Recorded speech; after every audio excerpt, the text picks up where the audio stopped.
Hello everyone, welcome back to our channel. आज हम start कर रहे हैं बायोलॉजी मॉक टेस्ट 1। तो चाहे आप केवीएस का एग्जाम दे रहे हो, DSSB का एग्जाम दे रहे हो, एनवीएस का एग्जाम दे रहे हो, EMRS का एग्जाम दे रहे हो, एस्टेट का एग्जाम दे रहे हो, BPSC TRE का एग्जाम दे रहे हो, इन सब एग्जाम्स के लिए ये बायोलॉजी मॉक टेस्ट यूजफुल है। तो इसमें मैंने 30 क्वेश्चन डाले हैं, तो देखते हैं आपका स्कोर क्या आता है। अपना स्कोर जरूर लिखना है। पहले आपको खुद अटेम्प्ट करके देखना है कि आप ये क्वेश्चन कर पा रहे हो कि नहीं कर पा रहे। सबसे पहला क्वेश्चन है, the dengue fever is caused by the bite of which of the following mosquito. तो कौन से मच्छर के काटने से आपको डेंगू फीवर हो जाता है? Female culex mosquito, female aedes mosquito, female anopheles mosquito या फिर सीसी फ्लाई। तो आपको पता है फीमेल एडीज मॉस्किटो जो है उसके काटने से हमें क्या होता है? डेंगू फीवर होता है। और अगर आपको फीमेल एनोफ्लीज मॉस्किटो ने काट लिया तो आपको क्या हो जाएगा? मलेरिया हो जाएगा। उसके अलावा एलिफेंटियासिस आपको किसकी वजह से होता है? फीमेल क्यूलिक्स मॉस्किटो की वजह से होता है। आपको मुझे बताना है कि सीसी फ्लाई के काटने से आपको कौन सी बीमारी हो जाती है।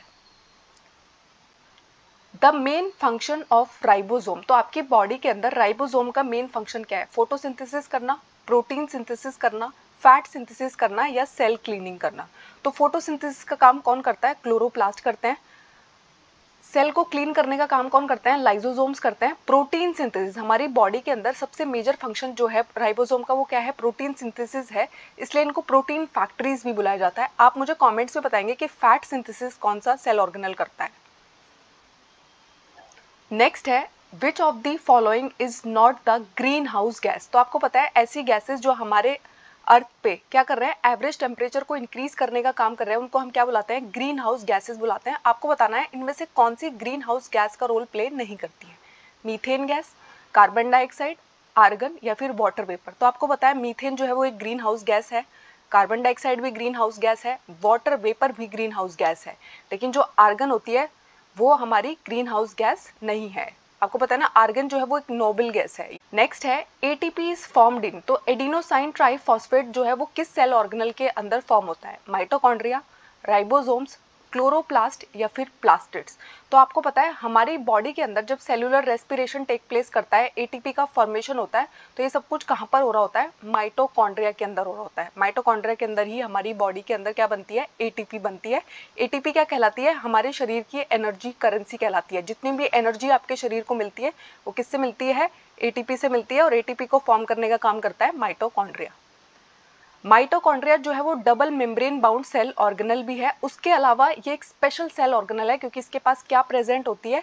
इसके पास अपना डीएनए और अपने प्रोटीन्स प्रेजेंट होते हैं। यानी कि राइबोसोम्स भी इसके पास अपने हैं, इसके पास अपना डीएनए भी प्रेजेंट होता है। नेक्स्ट है, which of the following mammals ले एग। तो आपको पता है मोस्टली जो मैमल्स होते हैं वो क्या करते हैं? डायरेक्टली अपने यंग वंस को बर्थ करते हैं, लेकिन कुछ ऐसे मैमल्स होते हैं जो अंडे भी देते हैं। तो आपको उन्हें आइडेंटिफाई करना है। इकाइडना, कंगारू, प्लेटिपस, बोथ 1 and 3। तो आपको पता है हमारे 3 मैमल्स जो है वो एक्सेप्शन है। इकाइडना और प्लेटिपस जो है वो अंडे देते हैं, और जो कंगारू है उसका बेबी फुल्ली डेवलप नहीं होता, वो बॉडी से बाहर आ जाता है, फिर वो उसको अपने पाउच में रख के डेवलप कर रहे होते हैं। ठीक है, लेकिन यहाँ पर बात हो रही है ऐसे मैमल्स की जो अंडे देते हैं।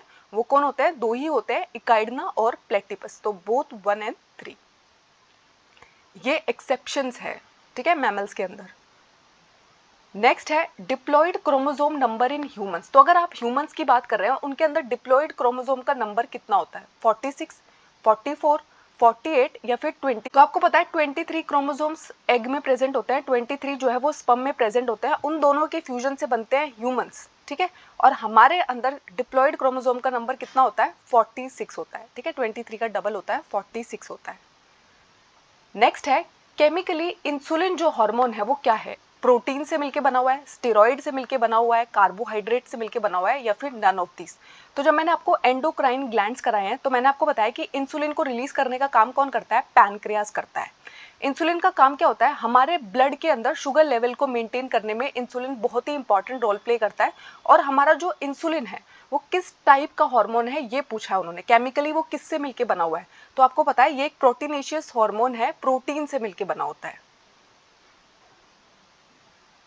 नेक्स्ट है, which of the following is a hereditary disease. तो आपको पता है हेरिडेटरी डिजीज वो होती है जो एक जनरेशन से दूसरी जनरेशन में पास होती भी जाती है, उनको हम क्या कहते हैं? हेरिडेटरी डिजीज कहते हैं। कैटरैक्ट, लेप्रोसी, फिनाइल कीटोन्यूरिया या फिर नन ऑफ दीज। तो आपको पता है कैटरैक्ट लेप्रोसी जो है वो हेरिडिटरी डिजीज नहीं है, लेकिन फिनाइलकीटोनुरिया क्या है, एक टाइप की हेरिडिटरी डिजीज है। ठीक है, आप मुझे कमेंट्स में बताएंगे कि फिनाइलकीटोनुरिया में प्रॉब्लम क्या आती है, क्या इशू फेस करते हैं वो लोग जो इस बीमारी से जूझ रहे होते हैं। नेक्स्ट है which of the following is a dicot. तो आपको पता है हमारे जो एंजियोस्पर्म्स है वो दो क्लासेस में फर्दर डिवाइड किए गए हैं, मोनोकोट या फिर डाइकोट। तो मोनोकोट हम उनको बुलाते हैं जिनके अंदर एक ही कॉटलिडन प्रेजेंट होता है, और डाइकोट हम उनको बुलाते हैं जिनके अंदर दो कॉटलिडन प्रेजेंट होते हैं।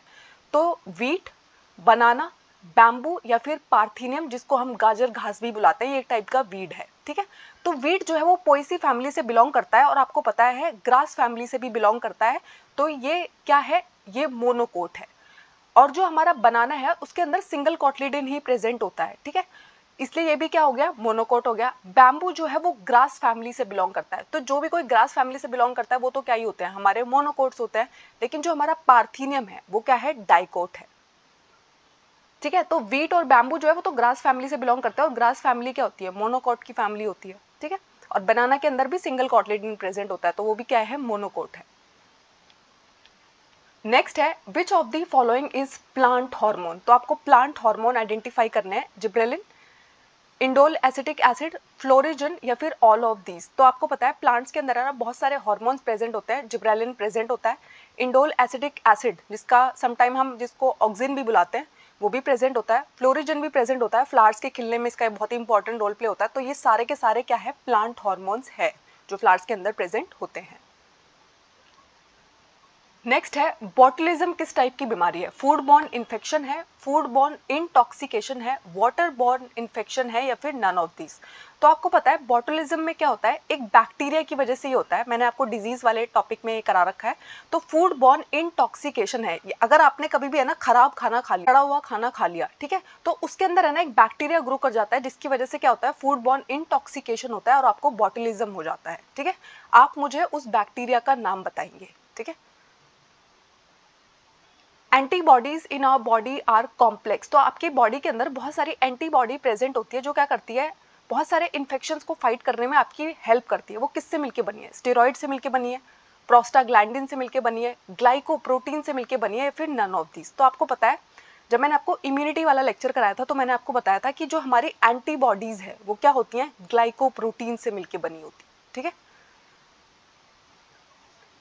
नेक्स्ट है अगार अगार जो है वो किससे ऑब्टेन की जाती है। तो हमारा जो डाइवर्सिटी वाला चैप्टर है, स्पेशली जो हम अपनी एल्गी के बारे में जब पढ़ते हैं तो वहां पर मैंने आपको बताया था कि अगार अगार जो है वो किससे मिलती है हमें, जेलिडियम से, यूलोथ्रिक से, सार्गेसम से या फिर स्पेगनम से। तो आपको पता है अगार अगार जिसको हम एगोरोज भी बोलते हैं, ठीक है, जिसको हम जेली बनाने के लिए इस्तेमाल करते हैं, अपनी लैब्स के अंदर इस्तेमाल करते हैं, तो ये हमें किससे मिलती है, जेलिडियम से मिलती है। ठीक है, जेलिडियम एक टाइप का क्या है, जेलिडियम एक प्रकार की एल्गी होती है। ठीक है, तो जेलिडियम से मिलती है अगार अगार।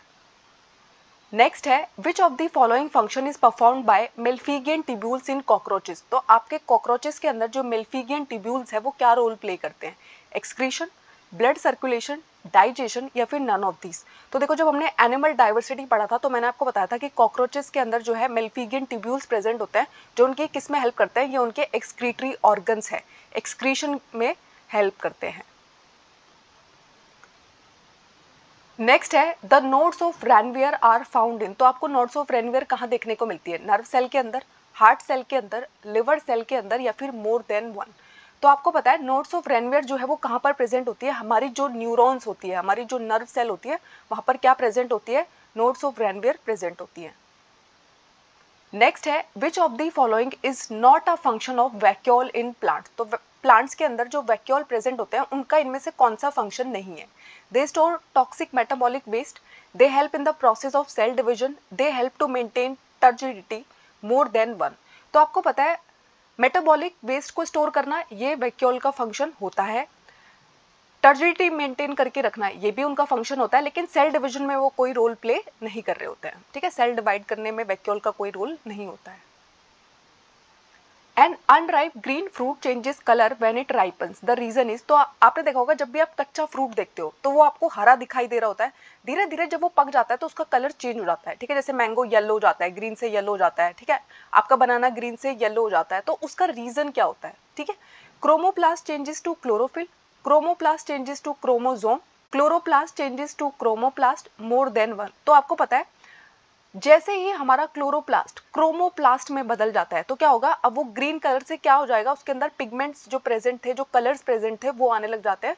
तो क्या होता है, हमारा फ्रूट की राइपनिंग का ये रीजन होता है। The tube connected kidney with urinary bladder in human beings. तो जो आपकी किडनी को यूरिनरी ब्लैडर से कनेक्ट करने का काम करती है जो ट्यूब, वो आपको आइडेंटिफाई करनी है, यूरेथ्रा, यूरेटर, नेफ्रॉन या फिर बोमेंस कैप्सूल।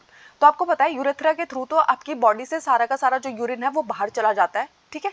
लेकिन जो हमारे यूरेटर्स होते हैं वो क्या करते हैं, हमारी किडनी को यूरिनरी ब्लैडर से कनेक्ट करते हैं, यानी कि किडनी ने जो भी फिल्टर किया, यूरिन जो भी बनाया, उसको यूरिनरी ब्लैडर में लाके स्टोर करने का काम कौन करता है, यूरेटर करते हैं। फिर हमारा यूरिन जो है वो यूरिनरी ब्लैडर में स्टोर रहता है, फिर बाद में यूरेथ्रा के थ्रू वो बॉडी से बाहर चला जाता है। The contraction and expansion movement of the walls of food pipe is known as. तो आपको पता है आपका जो ईसोफेगस है वो कॉन्ट्रैक्शन एंड एक्सपेंशन दिखाता है, उसको हम क्या बोलते हैं, ट्रांसलोकेशन, ट्रांसपिरेशन, पेरिस्टाल्टिक मूवमेंट या फिर नन ऑफ दीज। तो आपको पता है ट्रांसलोकेशन का मतलब होता है जब हमारे प्लांट के अंदर फूड का ट्रांसपोर्ट होता है उसको हम ट्रांसलोकेशन बोलते हैं। जब हमारे प्लांट्स लीव्स के थ्रू क्या करते हैं, वाटर वेपर की फॉर्म में वाटर को लूज करते हैं, इसको हम ट्रांसपिरेशन बोलते हैं। और हमारा जो ईसोफेगस है जब वो कॉन्ट्रैक्शन एंड रिलैक्सेशन दिखाता है जिसकी वजह से हमारा जो फूड है वो नीचे चला जाता है, हमारे स्टमक में चला जाता है, इसको हम क्या बोलते हैं, पेरिस्टाल्टिक मूवमेंट बोलते हैं। मैंने आपको डाइजेशन चैप्टर में पेरिस्टाल्टिक मूवमेंट पढ़ाई है। नेक्स्ट है increasing the production of food grain is known as. तो अगर आप फूड ग्रेन का प्रोडक्शन इंक्रीज कर रहे हो इसको क्या बोला जाता है, white revolution, blue revolution, protein revolution या फिर ग्रीन रेवोल्यूशन। तो अगर आप मिल्क का प्रोडक्शन इंक्रीज कर रहे हो इसको हम कहते हैं व्हाइट रेवोल्यूशन। अगर आप एक्वाकल्चर का प्रोडक्शन इंक्रीज कर रहे हो इसको हम कहते हैं ब्लू रेवोल्यूशन। अगर आप प्रोटीन्स जो है हमारे प्रोटीन्स जिनसे हमें मिलता है उनका प्रोडक्शन बढ़ा रहे हो तो इसको हम बोलते हैं प्रोटीन रेवोल्यूशन, ठीक है। और जब आप अपने फूड ग्रेन का प्रोडक्शन बढ़ा रहे होते हो इसको हम बोलते हैं ग्रीन रेवोल्यूशन, ठीक है। इंडिया में ग्रीन रेवोल्यूशन के फादर कौन थे, MS स्वामीनाथन थे, ठीक है। वो बहुत ही फेमस एग्रीकल्चर साइंटिस्ट थे जो लास्ट ईयर नहीं रहे, ठीक है। विच पिरामिड इज ऑलवेज अपराइट। तो कौन सा पिरामिड जो है वो हमेशा आपको सीधा देखने को मिलता है, अपराइट पोजीशन में ही देखने को मिलता है, pyramid of biomass, pyramid of number, pyramid of energy या फिर नन ऑफ दिस। तो आपको पता है जब हमारे फूड चेन के अंदर एनर्जी फ्लो करती है तो वो हमेशा यूनिडायरेक्शनल फ्लो करती है और एक लेवल से दूसरे लेवल में जाने में हमेशा घटती जाती है, ठीक है। इसलिए हमारा जो एनर्जी का पिरामिड होता है वो हमेशा एक ही शेप का होता है, हमेशा सीधा होता है, अपराइट होता है, ठीक है।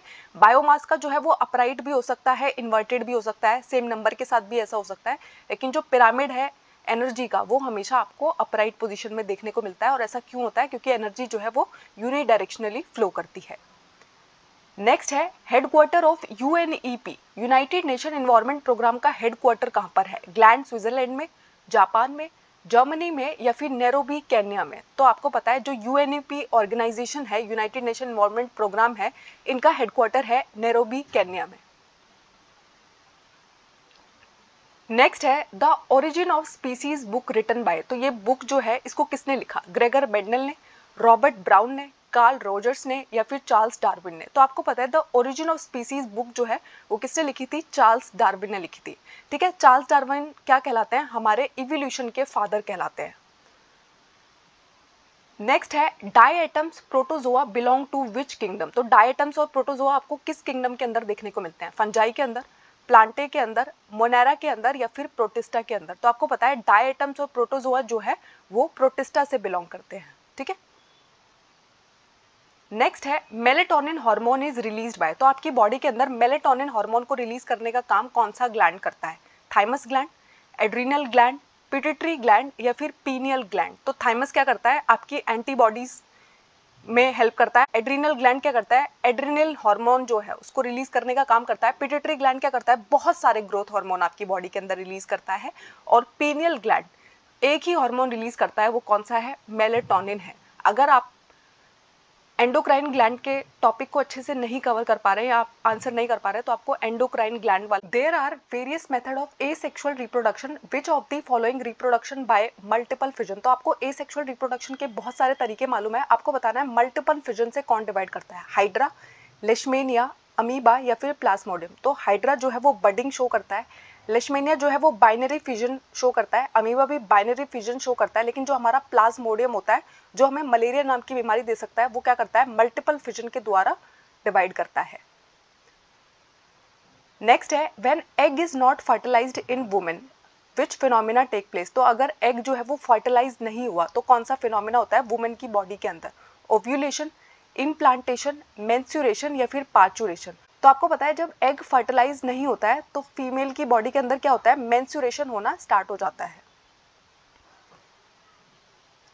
Pusa Gaurav which contain resistance against aphids is a variety of. तो जो पूसा गौरव वेराइटी है वो किसकी वेराइटी है, वीट की, चिली की, भिंडी की या फिर ब्रासिका की। तो आपको पता है पूसा गौरव जो है वो ब्रासिका की वेराइटी है जिसके अंदर क्या होता है, एफिड्स नहीं लगते हैं, क्योंकि ऐसी जीन इंट्रोड्यूस की गई है जिसकी वजह से एफिड्स इसको अटैक ना कर सके। ठीक है, नेक्स्ट है many asexual methods are present in organisms for their production. Gemmules are asexual method in which organism? तो गेम्यूल्स जो है वो किसके अंदर देखने को मिलते हैं, हाइड्रा, पेनिसिलियम, स्पॉन्जेस या फिर कैलेडोमोनास। तो आपको पता है हाइड्रा के अंदर आपको बडिंग देखने को मिलेगी, पेनिसिलियम के अंदर आपको कोनिडिया बनते हुए दिखते हैं, कैलेडोमोनास के अंदर आपको जूस्पोर्स दिखाई देते हैं। लेकिन जो हमारे स्पॉन्जेस है उनका जो एसेक्सुअल रिप्रोडक्शन है वो किसके थ्रू होता है, जेम्यूल्स के थ्रू होता है। नेक्स्ट है which layer provide the nutrition to the pollen grain. तो आपके जो पॉलन ग्रेन है उनको न्यूट्रिशन प्रोवाइड करने का काम कौन सी लेयर करती है, एपिडर्मिस, एंडोथीशियम, टैपेटम या फिर मिडिल लेयर। तो आपको पता है हमारा जो पॉलन ग्रेन है उसको न्यूट्रिशन प्रोवाइड करने का काम कौन करती है, हमारी टैपेटम लेयर करती है। ठीक है, एपिडर्मिस, एंडोथीशियम और मिडिल लेयर ये तीनों के तीनों मिलके क्या करती है, डिहाइसेंस में हेल्प करती है। हमारे पॉलन ग्रेन जो है वो डिहाइसेंस होके बाहर एयर में पहुंचते हैं, किसकी मदद से, इन 3 लेयर्स की मदद से। अपना स्कोर आपको जरूर बताना है कि आपका क्या स्कोर रहा इस मॉक टेस्ट में, जिसका लेवल मैंने इजी ही रखा था। थैंक यू, आई होप इस टॉपिक में आपको कोई डाउट नहीं है। अगर कोई डाउट है तो मुझे कमेंट्स में जरूर बताइएगा। हमारे चैनल को लाइक कीजिएगा, शेयर कीजिए, सब्सक्राइब कीजिएगा।